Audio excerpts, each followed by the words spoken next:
ಕರ್ತನಾದ ಯೇಸು ಕ್ರಿಸ್ತನಲ್ಲಿ ಪ್ರಿಯರಾದ ದೇವಜನರೇ, ನಮ್ಮ ಕರ್ತನಾದ ಯೇಸು ಕ್ರಿಸ್ತನ ಅತ್ಯಧಿಕವಾದ ಕೃಪೆಯ ಸಮಾಧಾನವು ತಮಗೂ ತಮ್ಮ ಕುಟುಂಬದ ಪ್ರಿಯರೆಲ್ಲರಿಗೂ ಹೆಚ್ಚಾಗಿ ಉಂಟಾಗಲಿ.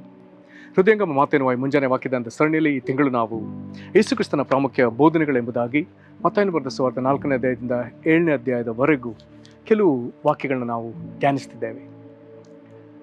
ಇದನ್ನು ನಾವು ಧ್ಯಾನಿಸುವಂಥ ದೇವರ ವಾಕ್ಯದ ಭಾಗ ಮತ್ತಾಯನು ಬರೆದ ಸುವಾರ್ತೆ 5ನೇ ಅಧ್ಯಾಯದ 19ನೇ ವಚನ. ಮತ್ತಾಯ 5:19.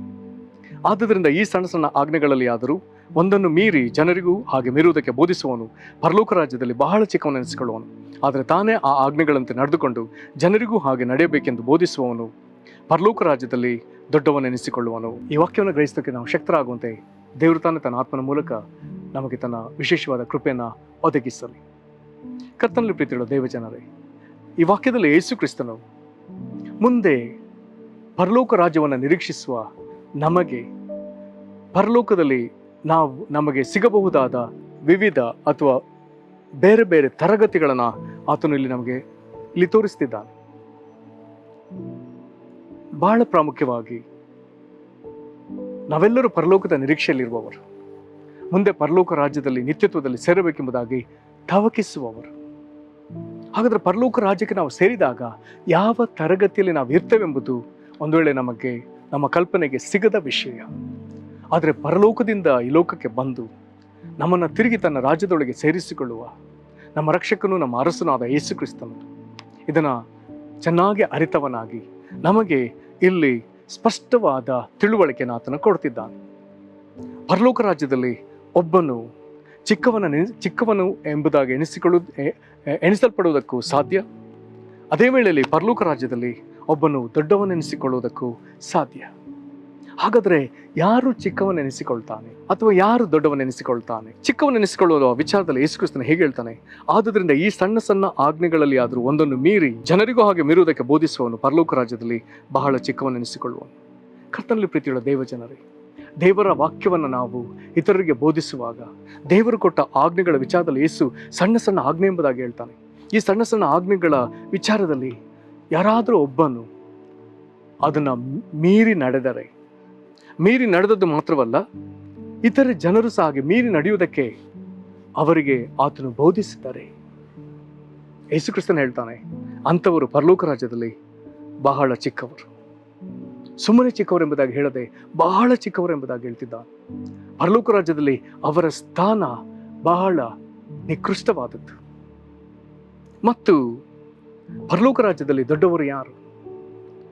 ಅದಕ್ಕೆ ವಿವರಣೆನ ಯೇಸು ಕ್ರಿಸ್ತನು ಹೀಗೆ ಹೇಳ್ತಾನೆ, ಆದರೆ ತಾನೇ ಆ ಆಜ್ಞೆಗಳಂತೆ ನಡೆದು ಜನರಿಗೂ ಹಾಗೆ ನಡೆಯಬೇಕೆಂದು ಬೋಧಿಸುವವನು ಪರಲೋಕ ರಾಜ್ಯದಲ್ಲಿ ದೊಡ್ಡವನೆನಿಸಿಕೊಳ್ಳುವನು.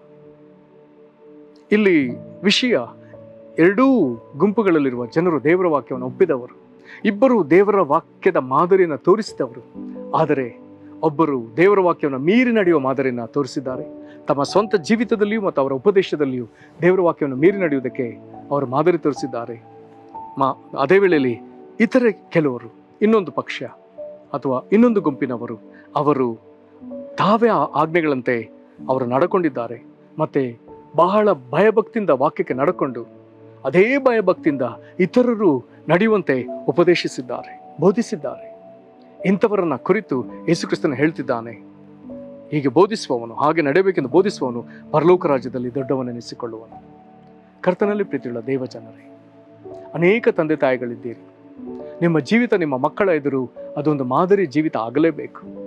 ನೀವೇ ತಪ್ಪಾಗಿ ನಡೆದು ಮಕ್ಕಳಿಗೆ ಸರಿಯಾದ ಬೋಧನೆ ಉಪದೇಶ ಹೇಳುವುದಕ್ಕೆ ಸಾಧ್ಯವಿಲ್ಲ.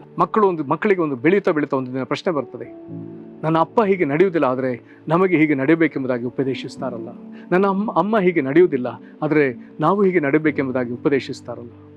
ಒಂದು ವೇಳೆ ಮಕ್ಕಳು ಸ್ವಲ್ಪ ಕಾಲದವರೆಗೂ ಒಂದು ವೇಳೆ ನಿಮ್ಮ ಉಪದೇಶಕ್ಕೆ ವಿಧೇಯತೆ ತೋರಿದ್ರು, ನಂತರದ ದಿನಗಳಲ್ಲಿ ಅವರು ಒಂದು ವೇಳೆ ನೀವು ಯಾವ ಆಜ್ಞೆಗಳನ್ನ ಮೀರಿ ದುಡುಕಿ ಅವಿಧೇಯರಾದರೂ ಅವರು ಆ ದುಡುಕು ಸ್ವಭಾವಕ್ಕೆ, ಅದೇ ಅವಿಧೇಯತೆಯಲ್ಲಿ ಬೀಳಲಿಕ್ಕೆ ಸಾಧ್ಯತೆ ಇದೆ. ಆದರೆ ಒಂದು ವೇಳೆ ಅಪ್ಪ ಅಮ್ಮ ಭಯಭಕ್ತಿ ಬಿಟ್ಟಿದ್ದಾರೆ, ಆದರೆ ನಾವು ಭಯಭಕ್ತಿ ಬಿಡಬಾರ್ದೆಂಬುದಾಗಿ ನೆನೆಸುವ ಮಕ್ಕಳು, ಈ ವಾಕ್ಯಗಳನ್ನ ಗಂಭೀರವಾಗಿ ತೆಗೆದುಕೊಂಡು ದೇವರಲ್ಲಿ ಭಯಭಕ್ತಿ ತೋರಿಸುವ ಮಕ್ಕಳು ಅದರಂತೆ ನಡೆಯುವುದಕ್ಕೆ ಸಾಧ್ಯ. ಆದರೆ ಈ ಉಪದೇಶ ಸೇವೆಯಲ್ಲಿ, ಬೋಧನಾ ಸೇವೆಯಲ್ಲಿ ಇರುವವರಿಗೆ ಇದೊಂದು ಬಹಳ ಎಚ್ಚರಿಕೆ ಮಾತು. ಹಾಗಾದರೆ ಮೊದಲು ಕ್ರಿಯೆಯಲ್ಲಿ ನಾವು ನಡೆದು ನಂತರದಲ್ಲಿ ಉಪದೇಶಿಸಬೇಕೆಂಬುವಂಥದ್ದು ಈ ವಾಕ್ಯದಲ್ಲಿ ನಾವು ಕಂಡುಕೊಳ್ಳುವಂಥ ವಿಷಯ. ಎರಡೂ ಪ್ರಸ್ತಾಪದಲ್ಲಿ ನಾವು ಮೊದಲು ವಾಕ್ಯಕ್ಕೆ ಹೇಗೆ ನಡ್ಕೊಳ್ತೇವೆ, ನಂತರ ಹೇಗೆ ಉಪದೇಶಿಸ್ತೇವೆ ಅನ್ನೋಂಥ ಸಂಗತಿ ಇದೆ. ಹಾಗಾದರೆ ದೇವರು ನಮಗೆ ತೋರಿಸುವಂಥ ಆಜ್ಞೆಯಲ್ಲಿ ನಮ್ಮ ಕ್ರಿಯೆಯಲ್ಲಿ ತೋರಿರುವಂಥ ವಿಧೇಯತೆ ಮೊದಲು, ನಂತರ ನಮ್ಮ ಉಪದೇಶದಲ್ಲಿ ತೋರಿ ಬರುವ ವಾಕ್ಯಕ್ಕನುಸಾರವಾದ ಉಪದೇಶ ಬೋಧನೆ ನಂತರದ್ದು. ಹಾಗಾಗಿ ನಾವು ದೊಡ್ಡವರೆಂಬುದಾಗಿ ಪರಲೋಕದಲ್ಲಿ ಎಣಿಸಿಕೊಳ್ಳಬೇಕಾದರೆ ನಾವು ದೇವರ ವಾಕ್ಯವನ್ನು ಬಹಳ ಸೂಕ್ಷ್ಮವಾಗಿ ಗಮನಿಸಿ ಅದನ್ನು ಭಯಭಕ್ತಿಯಿಂದ ನಾವು ಸೇವಿಸಿ ಅದಕ್ಕೆ ವಿಧೇಯರಾಗಿ ನಂತರ ನಾವು ನಡ್ಕೊಂಡ ದೇವರ ವಾಕ್ಯಕ್ಕೆ ಅನುಸಾರವಾಗಿ ನಡ್ಕೊಂಡ ವಿಧದಲ್ಲಿ ಅದನ್ನು ಬೋಧಿಸಬೇಕಾದದ್ದು ದೊಡ್ಡ ಜವಾಬ್ದಾರಿ. ಪ್ರೇರೆ, ಈ ವಾಕ್ಯವನ್ನು ನಾವು ಗಂಭೀರವಾಗಿ ತೆಗೆದುಕೊಳ್ಳೋಣ. ಪರಲೋಕದಲ್ಲಿ ನಾವು ದೊಡ್ಡವರೆನಿಸಿಕೊಳ್ಳುವುದಕ್ಕೆ ಅವಕಾಶ ದೇವರು ಕೊಟ್ಟಿರುವಲ್ಲಿ, ಇದನ್ನು ಯೇಸು ಕ್ರಿಸ್ತ ನಮ್ಮ ಗಮನಕ್ಕೆ ತಂದಿರುವಲ್ಲಿ, ಇದಕ್ಕಾಗಿ ನಾವು ಪ್ರಯಾಸ ಪಡೋಣ. ದೇವರ ವಾಕ್ಯವನ್ನು ಎಷ್ಟು ಸಾಧ್ಯವಷ್ಟು ಸೂಕ್ಷ್ಮವಾಗಿ ಪದೇ ಪದೇ ಓದುವುದಕ್ಕೆ ದೇವರಾತ್ಮನ ಸಹಾಯ ನಮಗೆ ಒದಗಿ ಬರಲಿ. ಪ್ರಾರ್ಥನೆ ಮಾಡೋಣ. ಮಹಾಕೃಪೆಯ ಪರಲೋಕ ತಂದೆಯೇ, ಪರಲೋಕ ರಾಜ್ಯದಲ್ಲಿ ಒಬ್ಬ ವ್ಯಕ್ತಿ ಬಹಳ ಚಿಕ್ಕವನೆನಿಸಿಕೊಳ್ಳುವುದಕ್ಕೂ ಪರಲೋಕ ರಾಜ್ಯದಲ್ಲಿ ಒಬ್ಬ ಮನುಷ್ಯ ಒಬ್ಬ ವ್ಯಕ್ತಿ ದೊಡ್ಡವನೆನಿಸಿಕೊಳ್ಳುವುದಕ್ಕೂ ಕಾರಣ ಏನೆಂಬುದನ್ನು ದೇವರೇ ನೀನು ವಿವರವಾಗಿ ಹೇಳಿದೆ. ಪರಲೋಕದಿಂದ ಭೂಲೋಕಕ್ಕೆ ಮನುಷ್ಯನಾಗಿ ಬಂದು ಯೇಸುವ ಹೆಸರಿನಲ್ಲಿ ನಮಗೆ ಕಾಣಿಸಿಕೊಂಡು ಇದನ್ನು ನೀನು ಪ್ರಕಟಪಡಿಸಿದ್ದಕ್ಕಾಗಿ ನಾವು ನಿನಗೆ ಸ್ತೋತ್ರ ಸಲ್ಲಿಸ್ತೇವೆ. ಕರ್ತನೇ, ಈ ಸಣ್ಣ ಸಣ್ಣ ಆಜ್ಞೆಗಳಲ್ಲಿ ನಾವು ಅದನ್ನು ಮೀರಿ ನಡೆಯುವಂಥ ಜನರಿಗೆ ಬೋಧಿಸಿದರೆ ಅಂಥವನ್ನೇ ಪರಲೋಕ ರಾಜ್ಯದಲ್ಲಿ ಬಹಳ ಚಿಕ್ಕವನೆಂಬುದಾಗಿ ಹೇಳಿದೆ. ದೇವರೇ, ಇಲ್ಲಿವರೆಗೂ ನಾವು ಎಷ್ಟೋ ನಿನ್ನ ವಾಕ್ಯಗಳನ್ನು ಮೀರಿ ನಡೆದಿದ್ದೇವೆ, ಅದಕ್ಕಾಗಿ ನಾವು ಕ್ಷಮೆ ಕೇಳ್ತೇವೆ ಸ್ವಾಮಿ. ದಯಮಾಡಿ ನಮ್ಮನ್ನು ಮನ್ನಿಸ್ರಿ. ಇತರರ ಎದುರು ಕರ್ತನೆ, ನಾವು ನಿನ್ನ ವಾಕ್ಯಾನುಸಾರವಾಗಿ ನಡೆಯಲಿಲ್ಲ, ವಾಕ್ಯವನ್ನು ಮೀರಿ ನಡೆದ ಅನೇಕ ಸಂದರ್ಭಗಳಿಗಾಗಿ ನಾವು ಕ್ಷಮೆ ಕೇಳ್ತೇವೆ ಕರ್ತನೆ. ಅದೇ ವೇಳೆಯಲ್ಲಿ ನೀನು ನಮಗೆ ಅವಕಾಶ ಕೊಟ್ಟಿದ್ದಿ ಕರ್ತನೆ. ನಿನ್ನ ಆಜ್ಞೆಗಳನ್ನು ಕರ್ತನೆ, ಅದನ್ನು ನಾವು ಅದಕ್ಕೆ ತಕ್ಕಂತೆ ನಡೆದು ಸ್ವಾಮಿ, ಮತ್ತು ಅದನ್ನು ಹಾಗೆ ನಡೆಯುವುದಕ್ಕೆ ಜನರಿಗೂ ಉಪದೇಶಿಸುವುದಕ್ಕೆ ನಮಗೆ ಕರೆದಿದ್ದಿ ದೇವರೇ. ನಿನ್ನ ವಾಕ್ಯವನ್ನು ಓದುವಾಗಲೂ ನಾವು ಆ ವಾಕ್ಯಕ್ಕೆ ಅನುಸಾರವಾಗಿ ಭಯಭಕ್ತಿಯಿಂದ ತುಂಬಿದವರಾಗಿ, ಮೊದಲು ಕ್ರಿಯೆಯಲ್ಲಿ ನಾವು ನಿನ್ನ ವಾಕ್ಯಕ್ಕೆ ವಿಧೇಯತೆ ತೋರಿದವರಾಗಿ, ನಂತರದಲ್ಲಿ ಕರ್ತನೆ ನಾವು ಇತರರಿಗೆ ಅದನ್ನು ಉಪದೇಶಿಸೋದಕ್ಕೆ ಶಕ್ತರಾಗುವಂತೆ ದಯಮಾಡಿ ನಿನ್ನ ಆತ್ಮನ ಸಹಾಯ ನಮಗೆ ಒದಗಿಸು. ನಿನ್ನ ವಾಕ್ಯವನ್ನು ಚಾಚು ತಪ್ಪದೆ ಅಕ್ಷರಶಃ ಪಾಲಿಸೋದಕ್ಕೆ ನಮಗೆ ದಯಮಾಡಿ ಸಹಾಯ ಮಾಡು ಸ್ವಾಮಿ. ನಿನ್ನ ಕೃಪೆ ನಮ್ಮ ಮೇಲಿರಲಿ, ನಿನ್ನ ದಯೆ ನಮ್ಮ ಮೇಲಿರಲಿ. ನಿನ್ನ ಕರಗಳಿಗೆ ಒಪ್ಪಿಸಿಕೊಡುತ್ತೇವೆ ಕರ್ತನೇ. ನಿನಗೆ ಸ್ತೋತ್ರ. ಈ ವಾಕ್ಯದಿಂದ ನೀನು ನಮಗೆ ಕೊಡುವಂಥ ಎಚ್ಚರಿಕೆ, ಈ ವಾಕ್ಯದಲ್ಲಿ ನಮ್ಗೆ ಕೊಡುವಂಥ ಪ್ರತಿ ಉತ್ತೇಜನ, ಈ ವಾಕ್ಯದಲ್ಲಿ ನೀನು ನಮಗೆ ಕಲಿಸಿಕೊಡುವಂಥ ದೇವ ಭಯಭಕ್ತಿ ನಮಗೆ ಬೇಕೆಂಬುದಾಗಿ ನಾವು ಕೇಳಿಕೊಳ್ತೇವೆ. ನಿನಗೇ ಮಹಿಮೆ ಆಗಲಿ. ವಾಕ್ಯವನ್ನು ಕೇಳುವಂಥ ಪ್ರತಿಯೊಬ್ಬರನ್ನ ಒಪ್ಪಿಸಿಕೊಡುವ ಪ್ರತಿಯೊಬ್ಬರನ್ನ ಆಶೀರ್ವದಿಸಲಿ. ಯೇಸು ಕ್ರಿಸ್ತನ ಹೆಸರಲ್ಲಿ ಬೇಡಿದ್ದೇವೆ ನಮ್ಮ ತಂದೆಯೇ, ಆಮೇನ್. ಕರ್ತನು ನಿಮ್ಮನ್ನು ಆಶೀರ್ವದಿಸಲಿ. ವಂದನೆಗಳು.